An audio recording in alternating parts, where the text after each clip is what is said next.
Viewers from mine of knowledge, अस्सलाम वालेकुम। एक दफ़ा का जिक्र है, गौतम बुद्ध अपने कुछ मानने वालों के साथ सफ़र में थे। ये उनके नरवान के इब्तदाई दिन थे।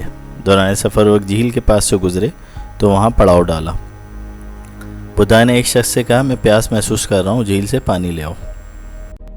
जब वो शख्स पानी लेने झील पे गया तो देखा कि कुछ लोग कपड़े धो रहे थे। ऐन उसी वक्त एक भैंस भी झील से गुजरी।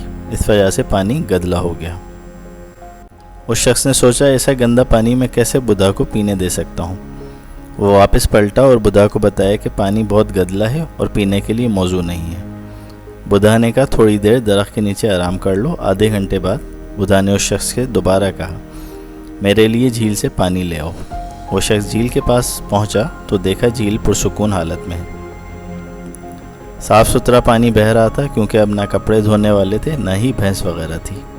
मिट्टी वगैरह नीचे बैठ चुकी थी। उसने पानी प्याले से भरा और बुद्धा की खिदमत में पेश किया। बुद्धा ने पानी को देखा और सर उठा के उस शख्स से कहा, देखा तुमने पानी को ऐसे ही छोड़ दिया। कुछ देर के लिए मिट्टी खुद ही नीचे चली गई और तुम्हें साफ पानी मिल गया।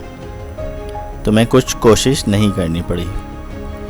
ऐसे ही ज़िंदगी और दिमाग में कई वाक़यात तलातुम और हंगामा बर्पा कर देते हैं। जब ऐसे हालात पैदा हों जो परेशान कुन हों, स्ट्रेस का मौजब हों, तो उन्हें कुछ वक्त दें। ये खुद ही गदले पानी की तरह गायब हो जाएंगे। आपको इसके लिए कोई कोशिश नहीं करनी। हम अपनी ज़िंदगी के फ़ैसले और तज़किये तभी बेहतर तौर पे कर सकते हैं जब हम पुरसुकून हालत में हों। वक्त कैसा ही बुरा हो गुज़र जाता है। ज़िंदगी को महसूस कीजिए। बकौल शायर, सबात तग़य्युर को है ज़माने में, यानी कोई चीज़ मुस्तकिल नहीं सिवाय तब्दीली के। अपनी ज़िंदगी के खुशी, गमी, हार और जीत के लम्हात को याद करें। क्या वो मुस्तकिल थे? नहीं। वक्त चाहे कैसा भी हो चला जाता है। परेशानी और फ़िक्रात भी इसी तरह आर्जी हैं जब तक कि हम उन पर अपना रद्द-ए-अमल नहीं देते। आपका मनफी रद्द-ए-अमल ही परेशानी और डिप्रेशन को बढ़ाता है।